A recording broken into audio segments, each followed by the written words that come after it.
right, let's get started. Thank you guys for being here. It's my pleasure to introduce Ernie Garcia, who is the President and CEO of Carvana, but most importantly, our University of Arizona Executive of the Year for this year. Thank you, Ernie, for being here. Thank you. So we have our other students in front of us and also online, and we got some of the questions from them ahead of time. We're going to start with the questions related to Carvana and industry, and then we're going to work ourselves up to your personal leadership journey. Okay. I didn't want to start with that. Sounds very boring. I'm sorry in advance. Well, maybe we'll run out of time. So the first question came from Jacqueline from finance, who's a finance major. And her question is, Carvana pioneered the car vending machine concept, right? How do you see technology further transforming the customer experience in the next couple of years? Let me start with what the vending machine maybe is, because it's very unclear why that makes business sense, at least superficially. But I think one of the places where, let me start with this, the entire car market is people switching cars to each other. That's like all it really is. All the cars exist in the world, people are driving, they got to switch it to someone else. So I think when you're trying to build something different, you got to look at like, what is the experience that exists between people that are switching those cars, and then what are the expenses that exist there? And in the traditional way of doing it, the biggest expenses are basically paying commissions for people that are delivering the sales experience and managing financing and everything else. And then the second biggest is either real estate or marketing. And in general, I think marketing is a very important function in any business, but the best like dollars you can spend in marketing are generally improving the customer experience. If you can spend your dollars improving the customer experience, it makes your customers more likely to come back and makes them more likely to talk about the experience. Whereas if you just spend your money getting their attention, you get customers to come, but there's no feedback inside of the system. And so it's kind of like a linear relationship instead of like an exponential payoff. And so I think when we were thinking about how we wanted to build the business, we wanted to create a really fun experience for getting the car. You know, getting a car is usually something you're gonna tell your friends about, like you're gonna tell your family about it. It's like exciting. And then buying a car, I think, is sometimes like a stressful experience where you're afraid that you're gonna get it wrong. And so we wanted to build fun into it. We started delivering cars to customer stores. That's how we started. We realized it would be less expensive if we did like a hub and spoke logistics network instead of a direct, from like a large center of cars to customer stores. We wanted to stop in a city center somewhere. So we bought a little spot in Atlanta, which was our first market. And we spent like $20,000 knocking out a wall and putting in a glass garage door. And we were trying to figure out like what was that experience going to be named. And the person who runs marketing for us said, we'll call it a vending machine. And I was like, one, that doesn't make sense. And two, it's like a massive exaggeration of what it is. But okay, let's try. And so we called it a vending machine, and we had never gotten any coverage. Like especially back when we started in 2012, 2013, there weren't a lot of startup companies in Phoenix. And I don't mean to come at like the media landscape, but I think a lot of times people don't want to write positively about you unless there's some other positive data point that exists before that moment. So we couldn't get any press to save our lives. When you're a startup company, you need press because it's like the only free marketing you can get. You don't have any money. But by just calling it the vending machine, we were on the homepage of Yahoo for like 3 straight days. And we went from, like when I looked at Google Analytics, see how many people were on our website, it averaged like 1, 2, 0, 2, 0. And all of a sudden it was like 55, 60. And I remember my wife who's sitting there, I remember, sitting there watching whatever show we were watching at the time, probably Game of Thrones or something. And I had set up my phone on Google Analytics so I could see it and pretend like I was watching the show, but really I was just watching the number tick from 50 to 60 because I was like so pumped that many people had chosen to come to our website. And so I was blown away by the power of just the language of vending machine. And so we started research online, like how can we build a real vending machine? And we found a cool vendor in Germany that had a chance to build something that we thought would be like a real car vending machine, and ended up trying to figure out that trip. It basically, I would say, like we were 1% away from not taking the trip at all because we had other things that were coming up. We were trying to raise money, but found like a little sliver of a window where we could do like an overnight flight, basically be on the ground for 12 hours and come back. And so we went out there and did it. We figured out the whole deal with the manufacturer and like structured it. And then we built our first vending machine, and that was in Nashville. And customers absolutely loved it. And it led to a ton more free press and coverage. And customers also would pull out their phones, record it, and share it on social media, and say it was awesome. And so I think that's how it came to pass.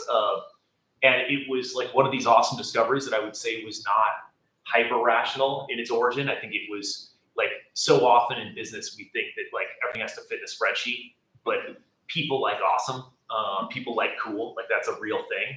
And so I think when we built something that we at least thought was cool and awesome, people responded. And so I think that was like a huge innovation that's really cool. And then what was the rest of the question? What's next? Well, we're a public company, so we get to play it real coy and not answer those questions and just say tons of cool stuff is coming, but tons of cool stuff is coming. So maybe we can stay on this question a little bit more. And obviously, generative AI changes the way we operate, right? And the way we as consumers purchase things. How do you integrate generative AI into your both kind of back of the house operations as well as customer facing operations? So I think in a business, the ability for AI to make an impact is constrained by the scale of your business because you need to be generating enough data to be useful. It's constrained by the amount of data about your product that exists in the world already. It's constrained by how vertically integrated your business is. I think like there's always like an interesting question about vertical integration versus horizontal businesses. And like I think the argument for vertical integration is complete control. The argument for horizontal businesses is that you can focus, and focus is a tremendously important thing. I think as AI becomes more important, I think vertical integration becomes a better answer because one of the frictions of horizontal businesses, like layers, but in our case, think about like a finance company and an automotive retailer, like they have to coordinate to give you a single experience. If their data is not structured really well and able to be passed into the same system, it's unlikely that the AI can even provide you with great answers about like what car can I have. Like if you want to ask a question, what's a good car for me? I'm graduating college and I've got a dog. I want a payment that's less than $500 a month and I need it by Wednesday. Like to be able to answer that question, you have to have like a logistics system that is well structured and integrated into your agent. You need to have your finance processes and policies that are integrated in that agent. You need to have knowledge of your inventory. You need to have it integrated with your search API. So there's a lot of stuff you have to do. As you do that, though, you can give these incredibly high quality answers instantaneously because the agent can do all those calculations very, very quickly. So I think it's really cool because it not only reduces kind of cost in the system and changes, I think, like the entire landscape of like the structure of businesses that are most likely to be successful. It also gives customers an answer that would have taken a very well-informed person 20 minutes, and it can do it in 1 second. And so I think it's amazing. Basically it's amazing. And I think if you want to go play on our website, our agent is called Sebastian, and you can start to ask these questions. And depending on what like test branch you're in, you'll see different levels of sophistication in the responses, but generally it'll be pretty sophisticated. And then you'll see some cool stuff if you go to like the search page. Most of the cars will have 3 dots underneath them on the search page, and you can kind of swipe them. And that's a different form of AI that's basically taking our fixed images of all these cars, it's converting it into a 3D model, and it allows us to do animations that are kind of like beautiful to make you like really understand what that car's like. There's other features. You click into a car and you see the VDP. We've got something we now call Live Eyes, which is basically all LLM informed. So it's taking all the data about that car, the types of people that buy it, and it's creating little 2-sentence blurbs about like why you're going to love this car. So I think there's more and more stuff that's just showing up all the time, and it's actually really fun. And then the other thing that's happening that's wild is the speed of development is also accelerating, and that's happening a little bit slower, but it's definitely happening. You can now, I think like there are companies out there, there are startup companies that'll say like we're doing 95% of our lines of code are generated by AI. I think you have to be pretty generous in the way that you calculate that to get to those sorts of numbers. But I do think it's very real that it can be 30%, 40%. And it's very true that it was 0% like 18 months ago. So I don't quite know where that goes, but it's definitely accelerating the pace of innovation. So are those changes, like generative AI changes in consumer facing things actually change consumer behavior? Do you see that people buying more often? I think that's the ultimate goal. I mean, like people always ask about the size. I mean, I can't imagine that any of you guys care this much about used cars, but I mean, I'm just going to come at you with it. But like people always ask about the size of the market. And so it's a 40 million unit per year market. That's a really, really big market. The used car market in the US is probably the single biggest single product retail market in the world.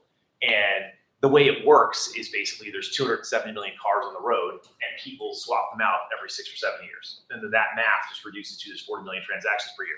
But like, if you think about your own experience, you want a car more than once every 6 years, right? Like you would rather have a car every year. But the reason you don't is basically because there's economic frictions. It's expensive to take a car from one person who has kind of made peace with the dent and the rip in the seat and the smell, and get it ready for the next person who's like, this is my new car, none of those things are okay. So the more that car is turned over, all that work has to be done, and that creates an expense. There's expense to pay people that provide the retail experience for you. So that's an expense. There's oftentimes a cash friction because you have a loan that probably has negative equity. If you want the new car, you got to pay off that loan. You got to get your next car, and you can't necessarily finance it all. So it's not only an economic friction; it's also a cash friction. I think as you make the experience simpler and cheaper, you enable people to do the thing they want to do, which is buy a car every 5 years. And if people bought a car every 5 years, there'd be 55 million transactions per year, and the market would just instantaneously grow by 40%, which is cool. So I think part of what we hope to do is build an experience that's simple enough to not only take market share, but to grow the entire market, because it is a market that is just recycling product. It's not a market that's fundamentally constrained by the product being manufactured. So now we're going to move on to the questions related to your leadership journey. Oh God. And we're going to start with a hopefully easy one. What are some unique lessons you've learned when you first entered into this auto industry that you still kind of refer back even now? Let me start with this. The first company that we tried to start was an idea that I know works because 2 other companies have done it somewhat successfully since. And basically the same team, or at least a large part of the same team that has built Carvana, was part of that team. And we blew up in about a year. And I think that the reason I say like that's what happened and the idea worked is because I think people a lot of times think that like what matters is the idea. And I just don't think the idea is what matters very much. I think what matters is being ambitious or dumb. And I think it's a combination of both enough to try something hard. And then I think just solving all the problems that come up along the way.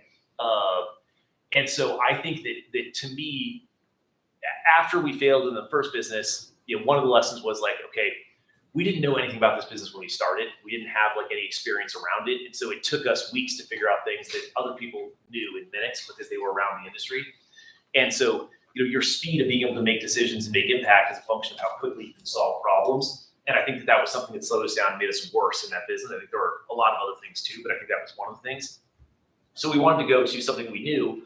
I had been around automotive my whole life. And so I felt like I understood it. But then when I would ask people like, why is buying a car kind of a bummer, right? Like, why do people not like it? Basically got answers that were just like very unsatisfying, incomplete, and reduced to kind of like, well, that's the way it works. That's the way it's always been.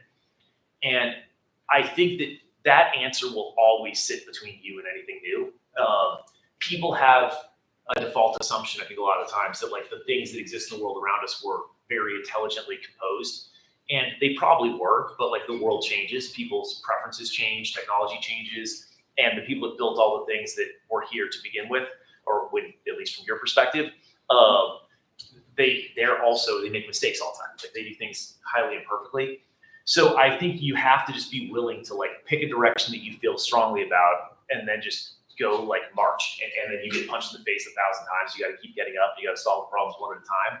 But I don't think that there's such a thing as or there's very rare cases in the world where your idea can be so unique and beautiful that it's like easy and fun the whole time. That it's like, private planes and champagne. Like I think usually it's like a brutal grind where people call you dumb most of the time. And so I think you have to be willing to tackle that. And you also have to know that, I'm not sure you want to know, to be totally honest, but the truth is, however long you think it's going to take, it'll take 5 times to 10 times as long. Knowing that may not be good. So like, I'm sorry if I burdened you with that knowledge, because I think if you know it, you're less likely to try. But I think it's the truth. So that's actually a very good segue to the next question. What is the best piece of advice that you received throughout your career that you would like to pass on to the students who are about to graduate? I think it'd be a version of what I just said. I just think everything worth doing is very hard. And everything that you do, you're going to need other people that care, that come along with you for the journey. And the only way to get people that care, that are resilient enough to to fight, like all the battles you're gonna have to fight, is I think to try to build real relationships with them. And I think that's hard, but I think you do that by saying things that are true and not convenient. And so I think yeah, like, I don't mean to try to make it heroic, but I do think that trying to do something different is a battle, and you need a lot of people to come along with you if you're gonna do it. Now the question is a little bit more what's your management style, if you will, at Carvana? How do you delegate and balance between being involved at the sort of high level macro decision, but also being engaged on the ground? So the most important advice of, and I hate to call it that, suggests that I think it's right, which I think it's right, but it's not obviously right, that I would give to all of you guys, is one, don't be afraid of risk. I think like maturity, and I put it in quotes because I think it's very unhelpful to progress, is like the worst thing there is. Maturity means you compromise, you avoid unnecessary risks, you do things the way that all the smart people that came before you tell you to do it. I think that like you're young people and you should go try to either, like if you're really risk tolerant, and I think you should sit with that because most people aren't, go start something and go try to do it yourself. If you're reasonably risk tolerant, and even if you're not that risk tolerant, I would say go work at a company that is either small or flat. What I mean by flat is just like there's not many layers of bureaucracy, because I think you want to be close to real things getting done. And I think that if you're in a company that fails, it's the best thing that will ever happen to you. Like, I think that the first sort of way people think about it is like, I should go work at some big company where I've got a stable job. The best thing that will ever happen to you at your age is that you go work for a company that fails and you get to be close to it and see how it failed and why it failed. Like, there's nothing better. And you'll go to your next job interview, and if they're smart, they're going to love that you experienced that. So to me, like, something that I always really struggled with when we were first starting, we'd be interviewing people, and a lot of times the people that are most capable have a lot of options, and they're sitting there telling you, like, once you like break in and you have a real conversation, they're like, well, but isn't this risky? And like, it's hard because when someone is asking a question where your motivations are very clear, they know what your incentives are, it's hard for them to believe, the things that you're saying that are convenient for you to say. So I would try to like break through, but that would always be my message. I'd be like, risk is like the greatest thing that could happen to you right now. Like I think Carvana worked in many ways because we failed in the first thing we tried to do. And so I would just say, take risk, be in companies that are flat, be close to the real work. The mature thing to do is to build processes and try to build like a big group underneath you with a bunch of direct reports that have direct reports that have direct reports. All that means is you don't see anything real. Like, real life happens where the customer meets your product, and like data matters, but it doesn't matter as much as just seeing what actually happens every single day. And so I think you want to be close to real stuff. And so what I try to do inside Carvana, and this is partially selfish, but it's also partially because I think it works. I like to pick at any point in time like 3 or 4 projects that I'm in the middle of. And ideally, I'm sitting next to the engineer that does the actual work. I'm sitting next to the designer that does the actual work, as opposed to like having many of those projects, sort of like filter up, and then you discuss them for 2 seconds at a high level, and you don't really influence or change anything. So I try to do that, and then we try to have our kind of management team that's about 8 people that also all have like 3 projects they're deeply involved in. And that can sound from a distance like micromanaging, but in my opinion, it's really like mentoring. Like, I think real mentoring isn't about sitting in a room and telling people the rules. It's about being there, solving a problem, and having a person watch the problem be solved and figure out what did work and what didn't work, and what is your approach and what would I change and what is my style. That to me is like real development. So anyway, I think be close to the work, take risk. How would you describe your leadership style, and what personal practices that help shape? I think if I were to, let me start with what I think I suck at.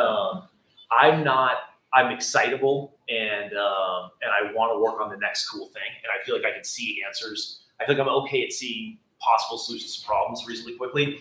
But so my instinct is to jump to the next thing too fast. And so I think that that's like a big mistake. I think that like prioritization and follow through are very, very important in getting things done. And I think that that's not my relative strength. I think my relative that's my relative weakness. I think my relative strength is recognizing that and then trying to be around people who have the opposite strength. And I think that that's very easily said, but I think as humans, most of us enjoy interactions with other humans where we agree. Like that's what feels good. You walk out of a room feeling good if you both have the same perspective. If you actually surround yourself with people that are good at things that you're bad at and vice versa, you're not going to agree very much. And so you're going to have a lot of conversations that don't feel good, but you're going to get to way better answers. And I think that that's also like a pretty deep truth that like most of progress happens with discomfort. I don't think it happens comfortably. And so I think, to me, it's like try to surround yourself with people that are good at things that you're not good at and try to actually have that be true. It's like that's a thing that 1,000% of people will agree with that statement. But in my experience, 5% of people will act according to that statement. And so I think acting according to that statement is much harder than saying it. I have a follow-up on that. So how do you implement it in practice? Like how do you create a culture or environment where people can disagree with you and come up with different opinions? Well, that's what to me, like, I think, and again, these are my perspectives, and I'm not that confident they're right, but they're what I think. I think that all just happens. Like if you're actually in the room solving problems with the junior people that are doing work, and they disagree with you, and it ends up being okay, all the other people in that room just learn that that's okay. And so to me, it's like I just think be close to the work and do it. And then, recognize when you might be off or try to do the best you can. Like all of us, myself very much included, we all like to be right. So like, and that ends up being like a very real thing in a room. Like once someone says something out loud, it's very hard for them to change their mind. But I think that if you model that that's okay over and over again, I think, people figure that out. And it like, that's what culture is to me. Like I've always thought corporate culture is like this weird, like, what is it, right? Every executive wants to talk about corporate culture, and you're like, what does that even mean? Like, I've lived my whole life, if I'm in your shoes, and I've never thought about my culture, right? Like, I've never thought about what that even means. But what culture is, it's just like the things that are normal. It's like the things that are accepted inside of if you have like a group of friends, you have inside jokes, that's like your culture. If you have a group of friends and if somebody treats, somebody else in like a way that you think is really weird, you all think it's weird together. That's your culture. And I just think that like, a business culture, like you write the words up on a wall, but that's not what matters. What matters is when you're sitting in a room of 6 people and you're doing things, what is normal in that room? That's what your culture is. And I do think that matters. So how would a student who is interviewing for a job be able to assess the culture of an organization? Because it's such an important part, right, when you make a decision which company to join. That's a good Because you question. cannot observe what you're describing. I think probably in an interview process, you're gonna interact with people that are more junior and some that are more senior. I think the more that the junior people act with like confidence, probably the better the culture is. Like the more they feel like they can say anything, and ideally, if you find yourself in like an interview with 2 people at the same time, I think watching their dynamics is like the key. Like one of them senior, one of them's junior. Does the junior person look afraid to talk? If they look like they're afraid they're going to say something wrong in front of the senior person, like that's not great. If they look totally relaxed and comfortable, I think that's like a very good sign. Can you share a time when the company faced a major setback or a major decision they had to make, and how did you navigate through it? We faced setbacks. so I mean, God, I don't know where to start. Yeah. I think most companies probably have 3 or 4 like existential like threats during their life, and usually it comes around the time of fundraising. I think most of those moments happen when a company's private, and so it's actually like it's very stressful for like the leadership team that are like in the middle of it. But I think it's not horrible for all the people inside the company and for like their friends and family, because they don't know. The people inside the company probably know, but their friends and family don't know. Being public and going through that sucks pretty bad, to be totally honest, because I just think that like a reality of the world is like media is an advertising business. Like I don't mean to vilify anyone, but it's like they need to get clicks and they need to get views or their business doesn't work. And as humans, I think a weaker part of us is we all like to read about other people's weaknesses because it makes us feel a little better about ourselves subconsciously. And I think that combination of things means that the media is pretty excited to write anything negative about you. And I think when you go through a difficult time publicly and you wake up every day reading how stupid you are, that sucks pretty bad. But I think if you've tried to like build one, like a foundation that you think is good, where you're headed in a direction that ideally is a good business direction, but also all the people inside the company believe is a good consumer direction. Like it's actually good for people if you succeed in what you're doing. So your meaning is a little deeper than just winning in business. I think that's important. I think if you've built a culture where people believe you say things that are true and where everyone feels bought into like the mission and what you're trying to do, and there's trust that exists inside the group, I think that you're better positioned to ride out those hard times. But I just think the truth is there are almost no businesses that don't go through something very difficult. And so I just think that like, you just have to know that's part of the journey. And then once you know that, and you also know that people are most likely to give up in the hard moments, you realize that like, if those two things are true, if every business has to go through things that are hard, and then if people are most likely to give up when it's hard, then the moment where it's hard is the most important moment in the entire business's history. And so in a funny way, it's almost like an exciting moment because it's like, it's the moment where you either win or you lose. And so I think that if you can try to get people excited about that while their friends and family are saying, are you going bankrupt tomorrow? You have a shot, but it's, it's not fun. So kind of a different take on the same question, if you will, right? What have been your biggest leadership challenge, not necessarily company challenge, and how did you overcome it? Well, without getting too much into, I'll try to tell like a short version of the Carvana story. We launched in 2013. Nobody believed in us. Nobody cared. We were like a Phoenix startup. We couldn't get funding. We went to Silicon Valley. We tried to raise money from everyone. Everyone said no for reasons that sounded nice, but all just meant we don't believe in you. And then we struggled to get a couple rounds of financing. We like barely cobbled it together. We realized we couldn't get financing privately anymore. We went public as a 4-year-old company, which is basically like not what anybody tells you should do because you're not ready to be public. As a 4-year-old company, you're inevitably going to still go through existential challenges. And doing that public is hard, but we didn't have access to capital. We went public. We were the worst performing IPO of 2017. That was like, I had never given a media interview.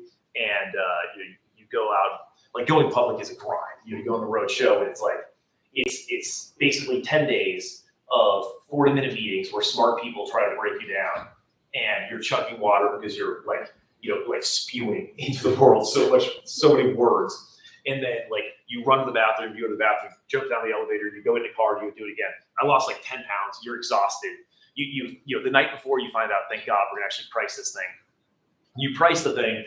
And then for us, the stock opens up like down 25% and it just starts ripping downward. And, I walked to my first interview on like the floor of the New York Stock Exchange. And, it's like this really nice woman. She's like, hey, how you doing? Like, awesome, congrats. I think your company's so cool. And then it's like the lights go on and she's like, I'm sitting here with Ernie Garcia, CEO of Carvana. Their stock is down 25%. Ernie, why do you think investors don't believe in your company?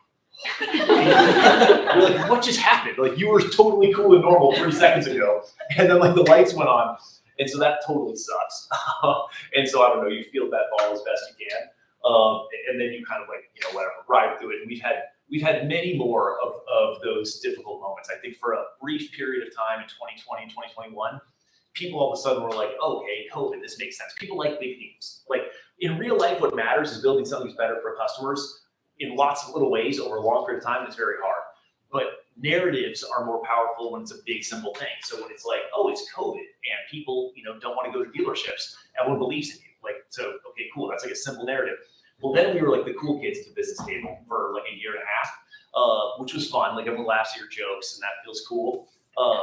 But it's kind of fake and it makes you weaker, in my opinion, because I think that when people are telling you you're smart as a human, you tend to believe it. And I think that makes you a little complacent. And so I think that wasn't like our best moment. And then we went through, like after that in 22, the world turned on us pretty fast. Like car prices went way up because of supply chain challenges from COVID. Interest rates went way up. Most customers are financing their car, so the sum of those two things means cars are way more expensive. We were positioned for another year of like 100% growth. We ended up going backwards. That's not good for your financials. And then the new narrative became Carvana was a zero interest rate phenomenon. It never made any sense. They were only growing because they were giving customers deals that weren't economically supportable.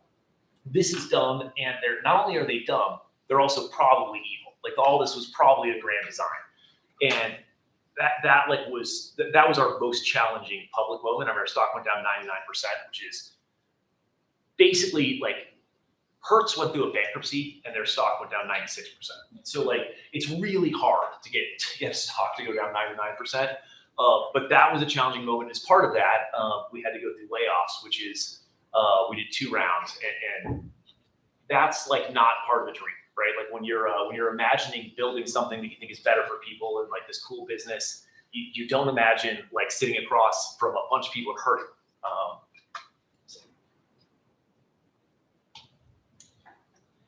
So that sucks. That was definitely the hardest thing.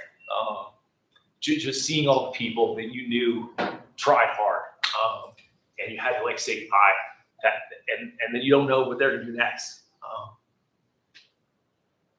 Sorry, but that was definitely the worst part. So looking maybe into the future, right? Where do you envision Carvana going in the next 2 to 5 years? I think we're gonna win.